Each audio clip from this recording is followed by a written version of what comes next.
Okay जी, अब हम बात करेंगे आज केस, उसी का केस चलेगा सेम।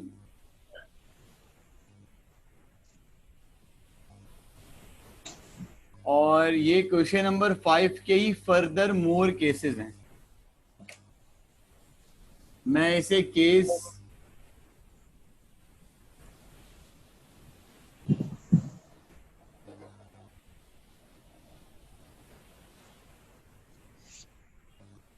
सही है, तो ये भी थोड़ा सेट हो जाएगा। केस नंबर 3A कर लो। चलो, ये आ गई लाइन 1, ये आ गई लाइन 2। सर अब क्या करेंगे ये बताइए। सर ये आ गई लाइन 1 और आ गई लाइन 2। अब बच्चों सीन ये है, सीन क्या है जरा सुनो। सीन ये है कि अब मुझे L1 पर एक पॉइंट गिवन है x1 comma y1, be given है x2 कॉमा y2, और हमें साथ साथ ये वाला पॉइंट भी गिवन है।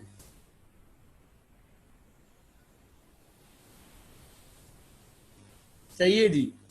तो मेरे प्यारे दोस्तों, इस तरह के क्वेश्चंस में आपको निकालनी है L2 की इक्वेशन। अब बड़ा मुश्किल मरहला हो गया, सर कैसे निकालेंगे L2। भाई ये हो गई lines are perpendicular. Step number 1, step number 1, step number 1 में क्या करोगे, दो पॉइंट्स के बिटवीन स्लोप निकालोगे, बी और सी का स्लोप निकालोगे।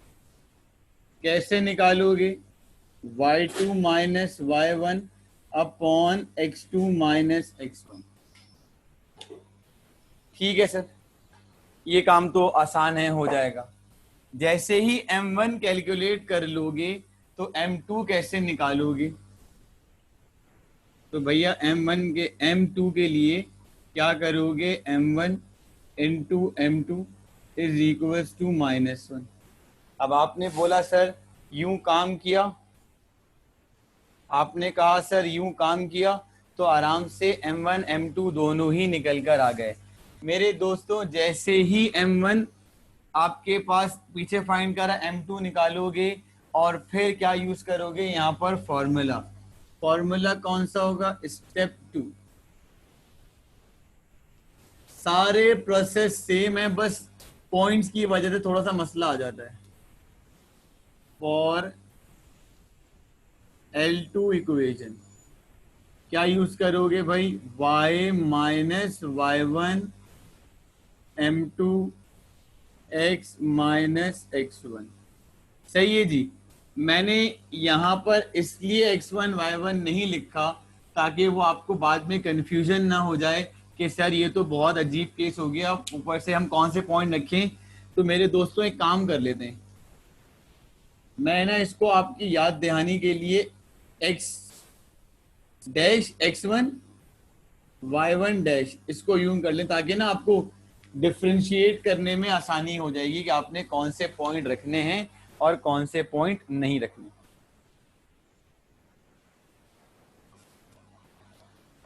जी जी, मैं दोबारा एक दफा और एक्सप्लेन कर रहा हूं। देखो ये क्वेश्चन नंबर 5 है, उसी का केस 3A करवा रहा हूं। अब केस 3 में बेटा ये सीन है कि मेरे पास लाइन 1 है और लाइन 2 है, दोनों आपस में एक दूसरे के परपेंडिकुलर हैं। ओके सर, परपेंडिकुलर हैं, तो क्या करेंगे सर, परपेंडिकुलर हैं तो मेरे दोस्तों अगर ये परपेंडिकुलर हैं और सबसे पहले मैंने L1 पे 2 पॉइंट पुट करा दिए, यानी कि L1 पे 2 पॉइंट है, तो इस लाइन का स्लोप कैसे निकलेगा, y2 minus y1 upon x2 minus x1। Okay sir, यहां से मेरे पास m1 का स्लोप निकल कर आ गया। सर तो m2 कैसे निकालेंगे, m1 m2 is equal to -1। Sir ये क्यों बच्चों, ये इसलिए क्योंकि ये आपस में क्या थे, एक दूसरे के परपेंडिकुलर थे। तो मैंने यहां पर लगा दिया m1 m2 is equal to -1।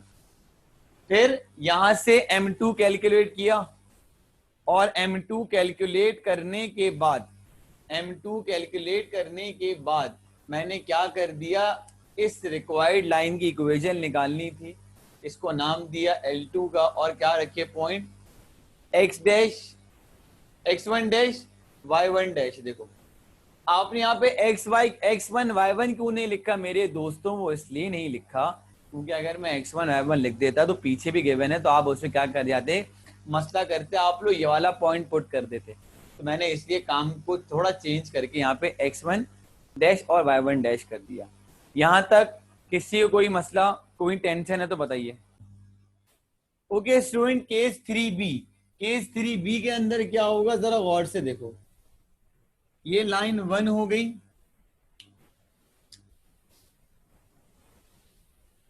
ये लाइन 2 हो गई, दोनों आपस में क्या है, एक दूसरे के पैरेलल। अब देखो यहां पर x1 और कॉमा y1 पॉइंट ए में ये रहा, x2 कॉमा y2 ये पॉइंट बी का हो गया। ओके सर, हम समझ गए। सर यहां से m1 हो जाएगा और यहां क्या होगा आपके पास c, जिसको मैं नाम देता हूं a-1, कोई नाम नहीं दे रहा इसको, सिर्फ ये पॉइंट इंसर्ट करवा रहा हूं। ओके सर, क्योंकि सर ये लाइंस आपस में क्या हैं, परपेंडिकुलर है, मैंने कहा सॉरी पैरेलल है। जी हाँ सर पैरेलल है, मतलब सर जितना m1 होगा उतना ही हमारे पास m2 हो जाएगा। मैंने कहा हाँ यार बिल्कुल सही कह रहे हैं आप, बिल्कुल ऐसा ही सीन है। तो मेरे प्यारे दोस्तों स्टेप्स दिखाता हूं किस तरह काम करना पड़ेगा, सेम इसी की तरह स्टेप्स हैं सारे।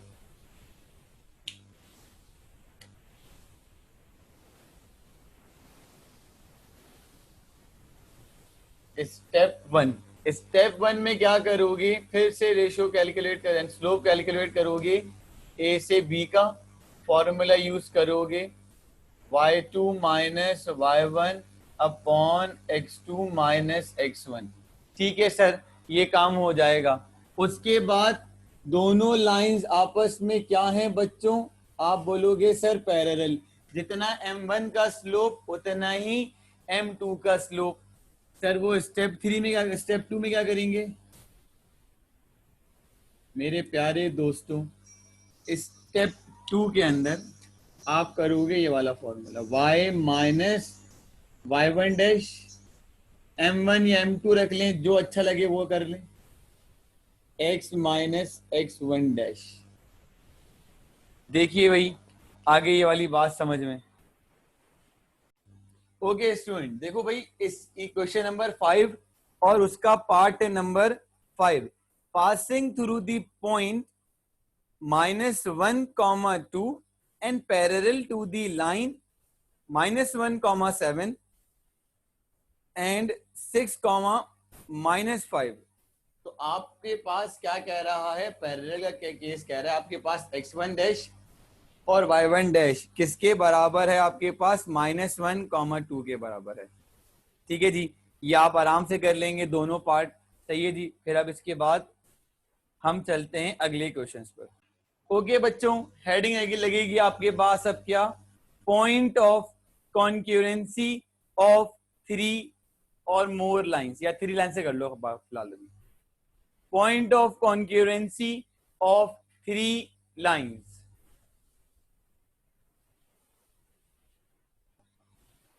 मैं डेफिनेशन बोल रहा हूं, वो डेफिनेशन लिखना, फिर चलते हैं आगे, इसकी प्रॉपर डिटेल डिस्कशन में बात करेंगे। लिखो, when 2 or more straight line, when 2 or more straight lines meet in a point, meet in a point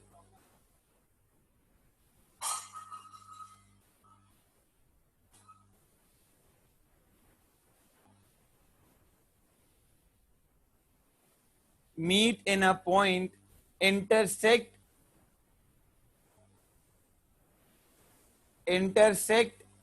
at one and the same point, intersect one and the same point,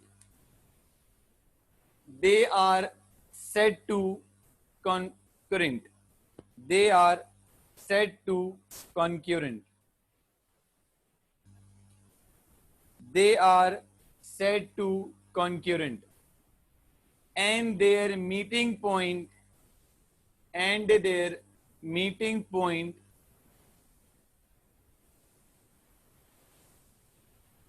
and their meeting point is called point of concurrency.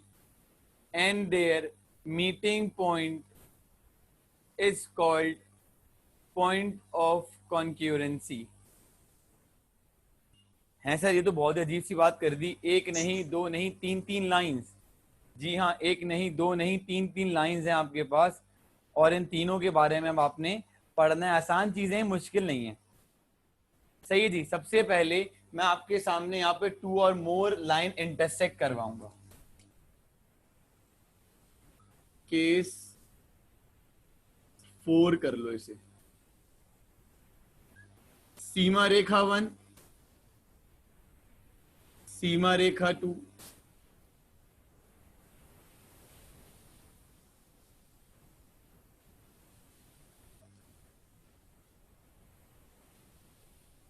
और सीमा रेखा 3. अब आपको ये समझाना है आसान सी चीज से कि यार ये कैसे पॉसिबल है. मेरे दोस्तों, मैंने आपको ये समझाता हूं एक रियल लाइफ एग्जाम्पल से जो आपने विजुलाइज करा है. मेरी आवाज बहुत कट रही है. देखें, अब तो नहीं कट रही बेटा कहीं. अब सेट है.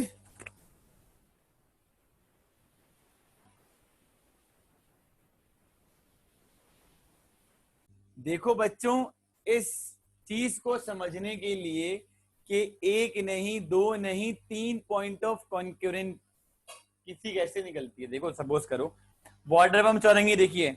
जी हाँ सर, हम सबने देखी है. बॉर्डर बम चौरंगी इस तरह बनी हुई है कि वहां पे मैं कह रहा हूं एग्जाम्पल के तौर पे 3 लाइंस बनेंगी.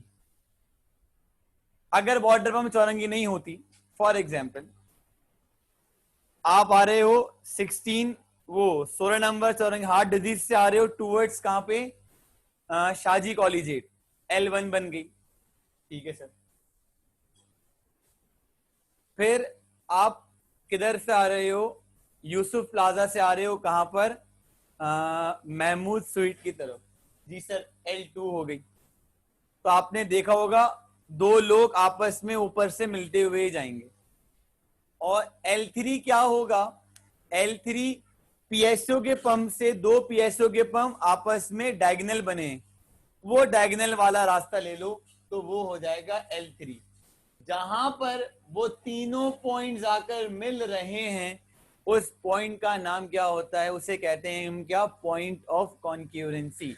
क्या बोलते हैं बच्चों, जहां पर ये तीनों पॉइंट्स आकर मिल रहे हैं उसे हम कहते हैं क्या, पॉइंट ऑफ कॉन्क्यूरेंसी. इसकी एक और आसान तरीन एग्जांपल आपने देखा होगा, बहुत सारे इवेंट मैनेजमेंट के जो बंदे होते हैं, जो ये एक्सटर्नल किसी ग्राउंड में या पार्क में जो सेटअप लगाते हैं इवेंट का, आपने देखा होगा वहां पर एक बहुत लंबी स्टिक लगी होती है, और उस बहुत लंबी स्टिक्स के साथ बहुत सारी, देखो वो ये स्टिक है, ये एक स्टिक है, और इस स्टिक से बहुत सारी रोप पास हो रही होती हैं. और क्या उस रोप के लिए वो स्टिक पॉइंट ऑफ कॉन्क्यूरेंसी होगा, हाँ या ना. अब एक और आखिरी एग्जांपल भाई, मुहर्रम में, अच्छा मेरी इस मामले में ऑब्जर्वेशन बहुत अच्छी है, तो मुहर्रम में आपने देखा होगा वो जो एक अलम पार्क, जो लोग आपने देखा होगा बहुत बड़ी बड़ी बैम्बू स्टिक्स पे अलम पार्क बंधा होता है, और लोगों ने उसको सपोर्ट देने के लिए चारों जगहों से क्या बांधी होती है, रोप बांधी होती है, और हर बंदा एक दूसरे के डायगोनल खड़े होते हैं, और डायगोनल खड़े होने के बाद वो उसे हैंडल कर रहे होते हैं. क्योंकि मैंने जो ऑब्जर्व किया उसे हैंडल करना इतना आसान काम नहीं है. क्यों आसान काम नहीं, क्योंकि एक तो हवा का प्रेशर और उसे पकड़ने में बहुत ज्यादा मसले मसाइल होते हैं. तो वहां पर हम क्या करते हैं, वहां पर भी जो हम देखते हैं, जो स्टिक से, जो बैम्बू स्टिक से वहां पे रो पास हो रही हैं, वो सारी रो भी आपके पास क्या कहलाती हैं बच्चों, वो जो बैम्बू स्टिक्स है, कुछ देर के लिए ये कंसीडर कर लो, वो हमारा पॉइंट ऑफ कॉन्करेंसी कहलाएगा। यहां तक ओके भाई। बच्चों सबसे पहले मैं आपको 3 लाइंस की जनरल इक्वेशन लिखकर दिखाता हूं। एक लाइन की तो थर्म में आती है, क्या होती है भाई, वो a1 x b1 y plus c1 is equal to 0। Sir ये हो गई L1। a2 x b2 y plus c2 is equal to 0, ये हो जाएगा L2। a3 x b3 y plus c3 is equal to 0, ये हो जाएगी L3। ये 3 लाइंस हैं। कौन कौन सी लाइंस है आपके पास? तीनों वो लाइन है जो आपके पास जनरल इक्वेशन से बनकर आई है। भाई एक लाइन होती तो ax plus B Y plus C हो जाता, 2 लाइन हो गए तो कितना होगा, ax plus B Y plus C 2 is equal to 0, और c3 आपके पास क्या है, ये तीनों लाइंस की अलग अलग इक्वेशंस हैं। तो मेरे दोस्तों पॉइंट ऑफ कॉन्करेंसी के लिए एक आसान सा टेस्ट किया जाता है। वो टेस्ट कैसे किया जाता है, अब आइए मैं आपको वो एक्सप्लेन करता हूं। आपको फर्स्ट ईयर के डिटर्मिनेंट याद हैं, उन्हीं डिटर्मिनेंट्स का सहारा लेकर हम यहाँ पे पॉइंट ऑफ कॉन्करेंसी को आइडेंटिफाई करेंगे। ओके स्टूडेंट, देखो बेटा, ये आ गया पॉइंट ऑफ कॉन्करेंसी के लिए डिटर्मिनेंट का एक formula, a1 a2 a3 b1 b2 b3 c1 c2 c3 is equal to 0। आपके पास इस तरह की 3 लाइंस की इक्वेशंस हो फॉर एग्जांपल, और मेरे दोस्तों अगर 3 लाइंस की इक्वेशन है, यानी कि आपके पास 3 लाइंस हैं और आपको क्या निकालना है भाई, चेक करना है कि आया कॉन्करेंट है या नहीं, तो आप क्या करोगे, A B C X Y Z, X Y और ये सी, एक्स वाई के कोफिशिएंट रखोगे और सी जो भी होगा वो इंसर्ट करते चले जाओ। अगर डिटर्मिनेंट क्या आ गया 0, सो lines are concurrent,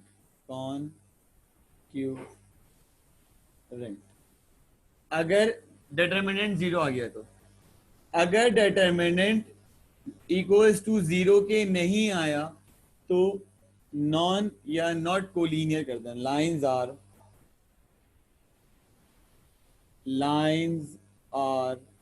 not concurrent. सही है। इसी के अंदर और भी काम होगा, अभी कॉन्क्यूरेंट और नॉट कॉन्क्यूरेंट के अंदर ही एक और काम भी करके दिखाऊंगा। देखो, अगर आपसे कोई बोले कि मेरे दोस्तों ये बताओ पॉइंट ऑफ कॉन्क्यूरेंसी किस कंडीशन में निकलेगा,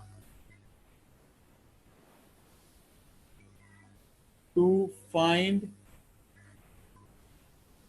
point of concurrency. Point of concurrency कब निकलेगा मेरे दोस्तों? पॉइंट ऑफ कॉन्करेंसी तब निकलेगा जब आपके पास डिटर्मिनेंट क्या आ जाएगा, 0 आ जाएगा। मैं इसको थोड़ा सा प्रोमिनेंट कर देता हूं, कॉन्करेंसी। पॉइंट ऑफ कॉन्करेंसी तब निकलता है जब आपके पास डिटर्मिनेंट क्या आ जाए, 0 आ जाए। और किस तरह का करते हैं, टू फाइंड पॉइंट, या टू सॉल्व कर लो इसे, ये बेहतर रहेगा, टू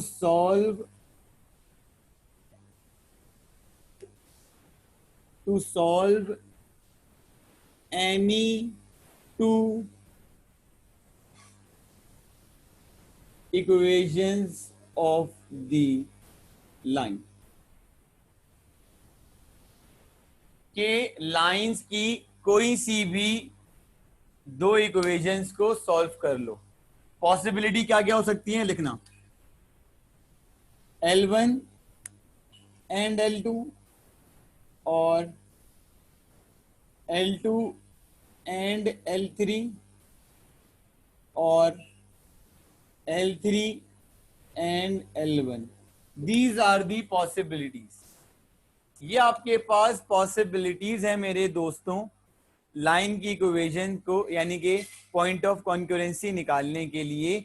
ये तीन कंडीशंस हैं, तीन में से आप कोई सी भी दो को सॉल्व, कोई सी भी एक को कंसीडर कर लो। ऐसा काम हो गया तो क्या बोलोगे आगे, ये काम आगे हो ही नहीं सकता। क्यों नहीं हो सकता भाई? जब डिस्क्रिमिनेंट जीरो नहीं आया यानी कि डिटर्मिनेंट जीरो नहीं आया तो हम आगे फर्दर प्रोसीड नहीं कर सकते। मैं उम्मीद करता हूं ये चीज भी आप लोगों को क्लियर, लाउड एंड क्लियर हो गई होगी।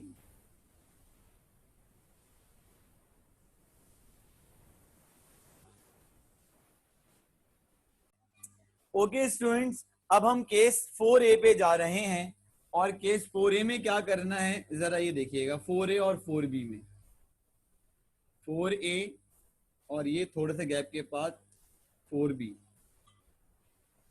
मेरे दोस्तों कोई एक बच्चा है मेरे पास, वो कहने लगा सर एक बात सुनो। मैंने कहा बोलो यार। कहने लगा सर ये आपकी मैंने बात मान के रखी हुई है, पत्थर की लकीर है कि ये आपके पास L1 हो गई, ये L2 हो गई और ये L3 हो गई। सर ये कहाँ कट कर रहे हैं? मैंने कहा यार कट कर रहे हैं एट एक्स एक्सिस पे। फिर मैंने कहा भाई एट एक्स एक्सिस पे तो y कितना हो जाता है? 0 हो जाता है। उस बच्चे ने कहा जी हाँ सर ऐसे ही है। ये मैंने उस बच्चे से कहा भाई एक्स एक्सिस पे y कितना हो जाता है? 0। तो मेरे दोस्तों L3 कहाँ पे हो गई आपके पास? अगर लिखा हुआ जाए कट एट एक्स एक्सिस तो फौरन दिमाग पे एक बात लेकर आ जाना, कट एट एक्स एक्सिस पर y कितना हो जाता है? 0। अब कैसे लगाएंगे फॉर्मूला इसमें? ये देखो a1x b1y plus c1 is equal to 0। L1 की इक्वेशन, L2 की इक्वेशन और ये हो गई L3 की इक्वेशन।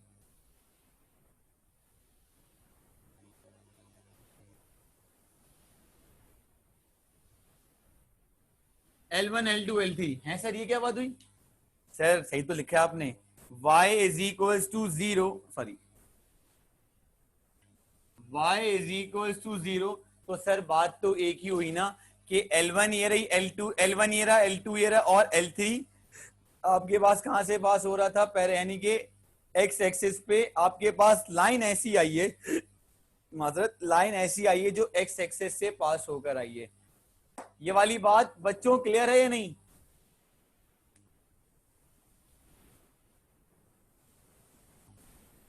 हाँ भी बच्चों ये वाली बात क्लियर है या नहीं? यस या नो में आंसर करें शाबाश जल्दी से।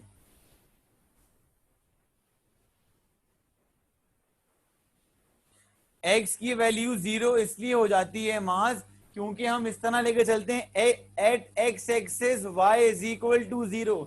याद होगा मैंने आपको बताया था कि y इज इक्वल टू 0 भी तो आपके पास एक लाइन की इक्वेशन है जिसके अंदर x क्या हो जाता है? 0 हो जाएगा। सही है। अब एट y एक्सिस आप लोग खुद से ड्रॉ करोगे और फिर मुझे उसका बताओगे result. L3 L1 L2 at y axis तो x कितना हो जाता है? 0। a1x b1y plus c1 is equal to 0। a2x b2y plus c2 is equal to 0। ये हो जाएगा आपके पास x plus 0y plus 0 is equal to 0। ये देखो मेरे दोस्तों, ये आपके पास मैंने पूरी थ्योरी केस 4 और केस 4A और 4B की लिखवा दी।